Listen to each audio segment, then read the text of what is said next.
Why are we so happy? And what makes us sad? We answer all your questions in this week's video from the survey that we took and the comments that you made in our YouTube channel. Stay tuned. Where are we? We are cruising in the South Pacific. I know this doesn't look like a cruise ship, but when you watch this video, we are going to be on a cruise on our way to Sydney, Australia. And we thought we'd take this opportunity really just to answer your questions that our viewers have had for all the time that we've had our channel. And also, we took a survey. So what was the survey? Survey says, are we Richard Dawson or... Yes. Richard Dawson, or we... I said I need to be Richard Dawson, not Steve Harvey. So, survey says, so we asked you just some demographic questions, and then we asked you some more questions about content on our newsletter and our website and on YouTube. And we're not going to get into all of that, but we are going to get into all of the questions that were asked throughout our comment sections and in our newsletter and so on that we've gathered across all of our different the ecosystem of Eat, Walk, Learn. We thought the number one thing we thought that was, well, not the number one thing, something we want to share with you is that 70% of you are in the USA. How about that? So American audience, go Stars and Stripes, but we certainly have a lot of variety from elsewhere too. So we won't forget all of our neighbors, north, south, east, and west, as we talk about. Yes, and I'd like to thank all of our viewers from Morocco for tuning in. Morocco. Although we do have a lot of viewers in Malaysia, surprisingly. We do. Yeah, they like our Kuala Lumpur content. So let's get to our questions. And we kind of conglomerated all the questions. They're not actually word for word questions from some people, although some of them are, but we kind of took some themes of the questions. So the first question is, how do we decide where to go? How do we decide where to go? Well, our first thing is, and we talked about this, years ago, is that we were done with winters and we want to go places that are warm, not too warm, but we want to stay in 72 degrees. And I know that's got a general answer is we want to go where the weather's nice. Right. And so when we follow 72 degrees, so all year long, that eliminates places to go to. So obviously in the dead of winter, we're not going to Norway. In the dead of summer, we're not going to Phoenix. So that guides us geographically where we go. And then we just go, like maybe we've heard of something interesting, or we want to see some people, or there's natural wonders that we want to go see. Yeah. But we do try to generally go in a forward direction. So we've got friends, Kirsten and Peter, we're talking about you, that bounce back and forth and up and down and all across, and they don't really care. Like they have their own way that they travel. We try to go, generally, we're constantly moving east or we're constantly moving west. I mean, in our first year, we actually circumnavigated the globe because we were generally moving in an easterly direction as we came around the world. So, okay, next question. How do you decide between planes, trains, cruises, automobiles, and so on and so forth? Am I the first one to answer these every time? Well, now that we're on a cruise right now, I know it does look like it. We're on a cruise, but I'm really surprised how much I enjoy cruises. I didn't think of myself as a cruiser, but the idea of a repositioning cruise that you can go from Los Angeles to Sydney, Australia, on a cruise and not have to deal with jet lag and have to deal with airplanes and airports and sitting on a plane for 22 hours.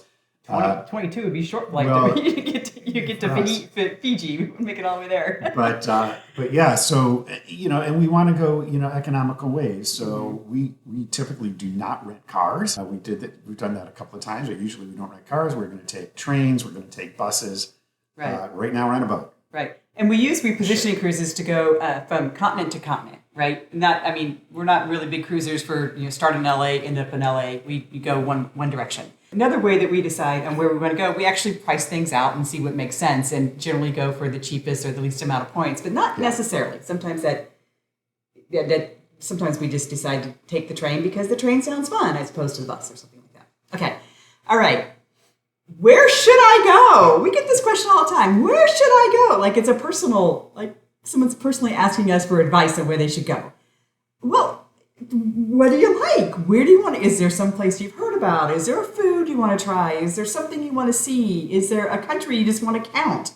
Did you go to Google Flights and type in your location, Los Angeles, and then not put something in, and then you get something back from Google Flights that says you can fly to Texarkana for $25, and you go there. What interests you? And if you don't have any interest, or you feel like you don't have any interest, think about some of the books you've read, or the movies you've seen, or there's sets that you've read about in a book or a movie. Is there a song that's got a lyric about a famous city? I mean, how many cities about? How many songs have How many songs have Paris? I think what you're saying is that it's a very personal thing. I mean, everybody's got things that they're interested in, different things that they're interested. But also, you've got a partner that you've got to think of in this case, and you want to make sure that you're both on the same page. That you're going someplace that interests both of you or a reason. But I would particularly add, we've got a lot of people in the fire movement that are viewers of ours, and a lot of people are traveling because they're looking for an economical place to go. They're looking for a place that's cheaper, maybe than the United States. That's that they can, their dollar gets stretched further, and that's a very valid reason to travel and look for places. So been to a lot of places like Thailand and Vietnam, Cambodia, Mexico, where there are a lot of people from the U.S., a lot of full-time travelers. And they're very happy with how far their dollar. Okay, how do you pick where to stay? So, if you follow our channel, you know that in the more expensive countries, we generally do house sitting, and we've got lots of videos up here about house sitting. But we also like when we're looking at geography and we're thinking about what we want to do in a location. Some locations we just want to sit. We want to sit and relax and chill out, and it's just a relaxation period. Maybe we've been fast traveling for a long time and we need to chill out. So maybe we're looking for a suburb, and then we're looking for a house through Airbnb or through Booking.com. Other times we're going to a really cool city and we want to check out that really city like Vienna or Budapest or Sydney. Yeah. We're going to stay as close as we can to downtown, especially if we're only there for like a week. We want to eliminate a bunch of transit back and forth so we can really to maximize our time there. Yeah, a great example is we were in Tuscany, and there's just so much to see in that area, and I didn't want to be tied down by doing a house sit. So in that case, we got a nice hotel room and kind of spoked out from there to all the different places that you could go to from central Italy, and to that point, we also take advantage of a lot of hotel points and credit card bonus offers to be able to give us Chase points and Hilton points and that will guide us where we get to stay sometimes too. Right, and so they're again where we can really make our points work for us. That's the kind of places we might stay. All right, how do you pick a good Airbnb? Oh, this is a painful question.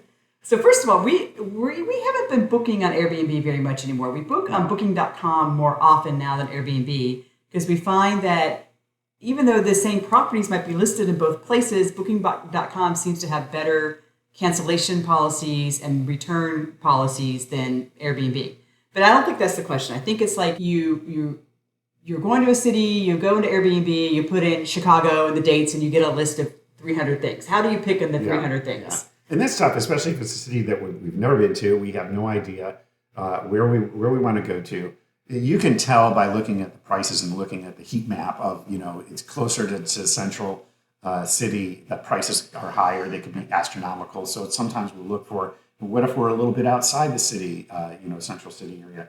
The prices could be more affordable, but then you got all those transportation issues that you have to deal with. So a lot of times it's a balance there. There are just so many things to consider with. And then when you're looking at the pictures, if you're a good Airbnb host, you make your pictures look good, right? They got wide angles and so on and so forth. So what Steve and I do is, we're both really good at logistics. He's much better about really putting requirements to details. So I'm more like the big picture about things, and he wants to get down into the nitty gritty. So what we do, if we're using Airbnb, I'll go into Airbnb and I'll do the first macro, we got 300, and then I'll limit down to 100, price or location or something, and then 2-bedroom and so on and so forth. And then I'll make a favorites list of maybe 20 or 30 properties. And then I give it to Steve, and then he'll go through and he sees things that I don't have the capacity to be able to see. Like, he'll look at a picture of a bedroom and he'll look out the window that's in the bedroom, and he'll see, are you looking up to the street in the picture or a brick wall, or there's no window at all? It's like, wait a second, are there any windows in this place? Right. Is it a basement unit, but they're not saying it's a basement unit? So he's just really good at picking out from the details of pictures if a place will work with us. I'm not good at that. We do work together well as a team. We've both made some really bad mistakes in choosing Airbnbs, and we've gotten some good ones. And a lot of the good choices that we've made have been from recommendations from our viewers and from people that we know that says, "Hey, if you're going to Crete, Greece, we got a place for you to stay that's good and affordable, and you can deal directly with the homeowner and not even have to do the Airbnb situation." So anyway, all right. So I love this question. I'm bored with TripAdvisor. How do you find real things to do? So this is kind of a general, like you Google top 5 things to do in Budapest, or top 5 things to do in Antalya, Turkey. And generally you get back the same 5 things because who's ever writing that content is probably getting paid by those 5 vendors to put those things out. It doesn't feel like they're very genuine things to do. Now, granted, there are probably things you're going to want to do. Go to the cathedral and go to the church or go to the, whatever, or the aquarium and the museum, whatever. But finding the other things, that's a little bit more tricky. So what we do is we'll go to the local library systems and look for things to do there. We'll go into the tour guide places like Viator or Get Your Guide, see what they're recommending, and then duplicate that on our own. Yeah, just to get ideas. We'll use those sites for ideas. And one of the things that I think is important is making sure that your money is going right to the person who's actually providing the service. Right. A lot of these situations where you're paying somebody and then the person who's actually doing, the tour guide or the excursion is only getting a cut of it, certain portion of that. And so we want to support the local economy, but like Chris said, it's actually pretty easy to kind of dig and say, well, this person is doing this trip, but that's not exactly what I want to do. I want to find somebody who could maybe customize that and do. And another tip is if you Google like interesting things to do or weird things to do or fun things to do, more than just things to do, and then you say blog on the end of it, like fun things to do in Seattle blog, then you get bloggers like us responding that, well, I can say for us, we're not paid by these people. Some people are, but you can tell a more genuine response than just your typical top 5 things to do somewhere. And that's where you're really going to see some authentic, genuine things with referrals and recommendations from people that are actual, genuine things to, how many times can I say genuine? Things to do someplace as opposed to some commercialized list of things to do. Next one, how do I use my phone abroad? Oh, we love this question. We have the #1 performing video on how to use your phone abroad. We actually need to do an update on that. We do things that a little bit differently. So I'm the kind of person that when I get to a location, I'm going to evaluate what the local SIM card situation is. We both have our numbers parked on Google Voice, so we have our phone numbers. We don't have to worry about That's getting a USA calls. Only thing. Sorry, all you non-USA people. We don't have a recommendation for you on that. But then we'll do a little plug for FlexiRoam. So I use FlexiRoam, which is an eSIM, and it's a complete. We do 2 different systems, and so if you watch our video, how to use your phone anywhere, I'll put the link up here. We talk extensively about his system versus my system. My system is I use an eSIM, a global eSIM. It works everywhere in the world, 180 countries, and it costs more, but it's more convenient. So Steve's is less convenient and cheaper. Mine is more expensive and convenient. So we talk about those 2 situations. Watch our video rather than us repeating all that information. Okay, next question is, this is another one we love. Do you roll? Do you fold? Do you compress? Do you carry on? Or do you check bag? So we feel like... Oh, they're talking about packing. Child of the 60s right here. We feel like we're experts in the carry-on bag situation. I have a book called 2 Carry-Ons and a Plan. Please grab a copy. That's why we feel like we're experts. We only carry on. We have day packs and carry-on bags. We are packed for temperatures from about 50 degrees to hot, and we can do weather. We can do rain. We can do snow if we need to. Light snow, not heavy, middle blizzard snow, and we've got bathing suits and shoes and everything to go along with that. So. We also have a packing video, which I'll put right up here. People love our packing video. We don't do any of it. We don't fold, we don't roll, and we don't compress. We bundle. If you don't know what bundling is, watch our video. We have changed people's lives by bundling. It is a different way to put everything in a bag. It works great for us because usually we travel once, we stay for a month, we travel and we stay for a month. So bundling is a great way to pack if you are slow traveling like we are. Yeah? You have anything else to say to that? I don't have anything to add. But what are you sad about? You always seem so happy. Did we get asked by our viewers what about are you sad about? sad? Yeah. Like you can't be happy all the time. Yeah, I'm happy all the time. But He's pretty happy. When I think about it, and we've talked about this before too, is there are friends and family that we wish we could spend more time with, and sometimes, it gets a little not homesick, but you miss people. Yeah. Yeah. I guess I get sad, like with my kids. I never feel like I'm there enough. I think that's just parenting in general. I don't think that's nomad life. I think that's just parenting. You never feel like you're doing all that you can do for your kids, even though you're doing all you can do with your kids, you feel like I don't know. Sometimes I get sad about that. I get sad. I miss my dog. My dog's at my stepmom's house. I miss my dog. I get sad. But we get housekeeping and our house sitting, that helps. Right. Yes. And I not to be so vacuous and not deep, shallow. When we go around the world and we see poverty and we see mistreatment and abuse of people and animals, that makes me super sad. I couldn't stand Cairo because of the mistreatment of the animals and the people there. We've seen some situations around the world where women were not treated well and really didn't know what we could do about it, which made me very sad. So there you go. We're not happy all the time. Moving on.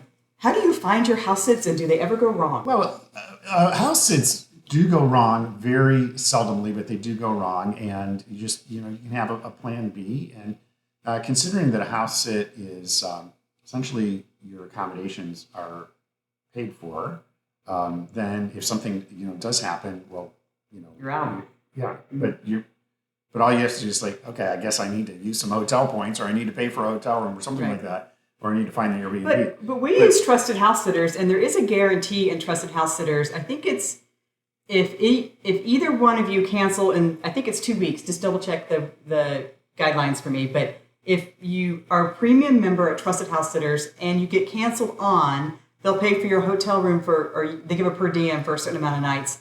And if you're a homeowner and your house sitter cancels on you, they also give you a per diem for kenneling, which you probably don't want to kennel. That's why you're doing asking for a house sitter, but it is available for you if you have that premium membership. If you want to get into house sitting, watch our Trusted House Sitters video here.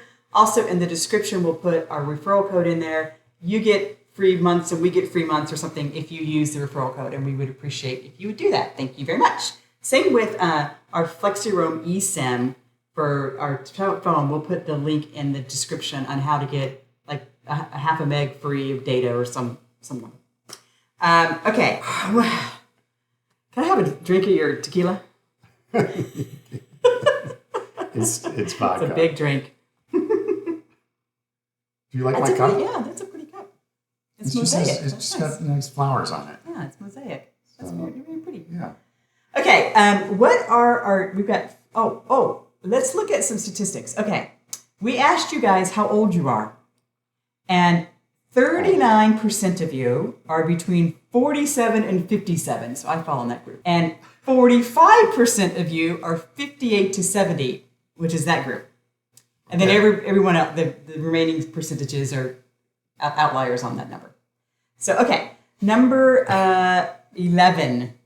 What are your current top 3 places to live? We haven't answered this question in a while. Well, it's a hard question for me to answer because some places that we've spent maybe, a week in a location, it's really hard to tell except to say, oh, I really like this place, to kind of like surface level, it seems pretty cool.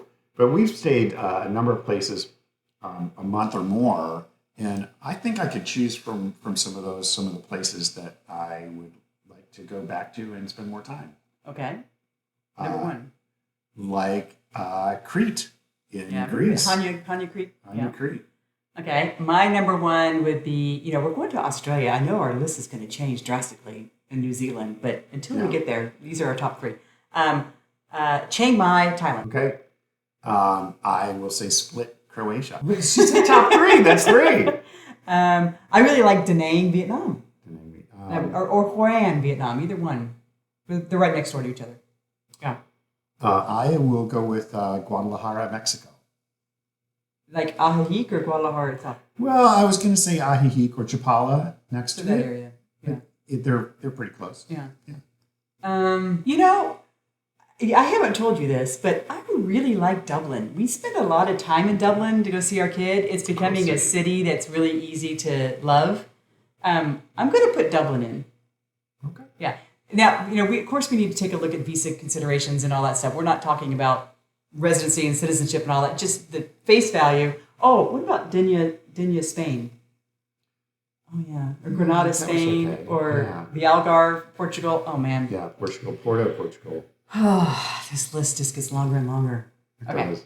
All right. Okay. Moving on. What's the best or worst country for food? Well, we were talking about Anya, Greece, and I really enjoyed the food there. It was Greek food is just the best. And it's a production, and it's so good. Yeah, I'm going to say Greek food is my number one, or Thai. Yeah. Greek or Thai. And Thai would be a good close. Yeah, second. What's the worst very food? different. I know what my answer is. You know what my answer is. What did you Malaysian food. Oh, well, yeah. Well, but there's a good variety. I think as a vegan vegetarian, Malaysia was tough. Yeah. Everything was really greasy, really salty, really laden with gravies and things. I mean, you could get good Indian food there, which was good, but in general, it was salty and greasy. But a lot of people like that. Especially if you like meats and heavy food, Malaysia was good. Yeah. What's your worst? Wow, this is going to be tough. I don't know if I necessarily have. I know what it is. I got what? Greenland licorice. Licorice. See the video here. Greenland is not known for their cuisine. Seal meat and that we know. Black licorice. Okay, moving on. How do you communicate or learn a language? Yeah. Yeah. Well, this one has been tough for me because I was on Duolingo learning Spanish for years, and I would so dedicated doing it every day, and I still didn't know how to say, hola, buenos dias. Where's the bathroom? Yeah. So, but being in a community and speaking the language, being forced to listen. Yeah. I find that for me, I pick up languages pretty easily. And so when I go to a country, I learn the top 5 words: hello, goodbye, thank you, please, you're welcome, whatever. And then from there, I just start breaking out from there. Like you might learn the word for good morning, and then you have someone tell you, maybe it's 2 words, and you learn that one word of the good morning is good. Then you can apply that, if you're at a dinner and you're eating and the waiter's speaking to you in the local language, you can say good to that food. And then he'll respond, and you slowly start building your vocabulary as you learn different ways to use words. And you're pretty soon, yeah, I am. I write it down on a piece of paper, and I'm walking around, saying what thank you is, and reading it off a piece of paper. Yeah, but when you're in a country and you're learning a language naturally, like that way, I think it sticks better, and it's more authentic to learning it from a book or Duolingo or something. I mean, that's how I learned Spanish, but I really learned Spanish by speaking Spanish in Spain and Mexico more than doing Duolingo. But you got to get there. I mean, it all builds on each other. Our last piece of data for you, and then we got 3 more questions. We asked, what type of nomad are you? Like, how much are you traveling? So 34% of you are full-time traveling nomads like us. That's great. Wow.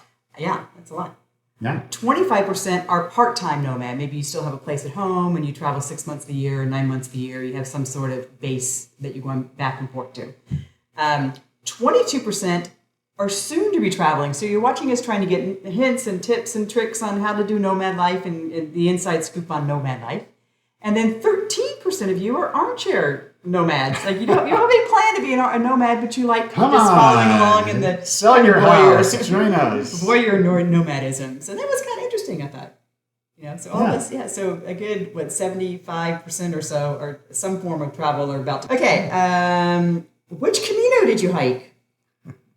You can answer that question. Yeah, we did the Portuguese coastal Camino route. We started just north of Porto and went up the Portuguese coast into Spain, continue on the coast, then you go a little bit inland and you join the inland route.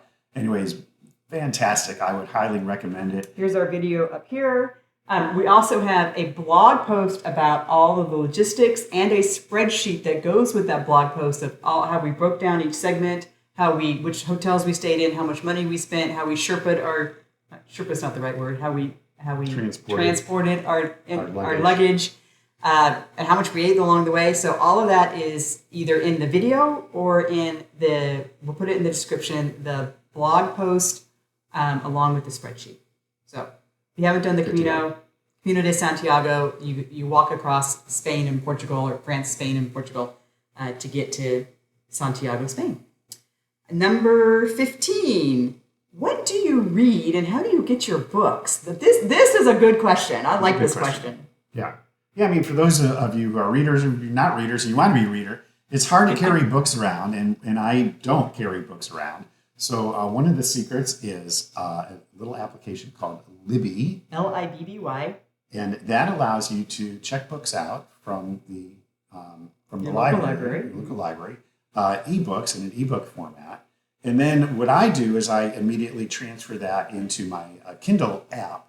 And I actually use my phone as my Kindle app and my reading device. So you read on your phone, not on a Kindle. You use an app to read on your phone. Exactly. And that, for me, that eliminated all of my extra devices. So I don't have anything extra that I'm carrying. I'm not reading any physical books. It's all digital and it's all on my phone. So I use Libby as well, but I actually do have a Kindle with me. I have a Kindle Paperwhite. I don't want to read on my phone. I've been on my phone all day. I just want to have a Kindle experience because when I'm on the Kindle, I'm not distracted by the things on my phone. And then a little tip, with Libby, you can put multiple library cards there. So if you're we have Denver library cards because we live in Denver, but if the Denver library is out or whatever, I also have a Boston library card and I have a Seattle library card. So I can go through and see my books available at another one of those libraries. We actually have a list. I compiled all of my favorite travel and adventure writing books onto an Amazon list. So I'll put the link down below. You can go to the Amazon list. I think I've got 65 books there, so one a week plus, that you can read right on your Kindle of different travel writing, travel adventure. I just reread a great book. It's Which one's called Two Carry-Ons and a Plan, written by yours truly, Christine Englert. And it's on that list too, so. Oh, yeah. Yeah. Oh, yeah. All right, last question. Advice to make nomad life more enjoyable. Think about that one. I'd say to get out and do it. And I know this is going to sound silly, but make mistakes and we don't make mistakes. Someone asked us, "What are the errors you made?" I'm like, "We're not going to talk about it." Get out and just do it. Just chart your path and take what happens. And you're not too old. You're not too broke. You're not too rich. You're not too young. You're not too dumb. You're not too smart. You just do it and enjoy it. One tip I have that helps kind of put in perspective where we're doing. I have pictures. I actually have 5 pictures of my family that when we get to locations, I'll put the pictures out. And then I used to collect porcupines. And I have one little porcupine left, and I'll put that out so that when we get someplace, I kind of home eyes my location. Just to, the question's kind of how do you make nomad life more enjoyable? Well, it's already enjoyable, so it's kind of stilted to think that it's not enjoyable. So anyway, but that's how I make it more enjoyable. And I use Libby and read great books. And I read the New York Times and do the games. Okay. And you do Wordle every day. I do Wordle every day. That makes my nomad life more enjoyable. I do Connections. Is it Connections? Yeah, right. There's a new game on New York. Anyway.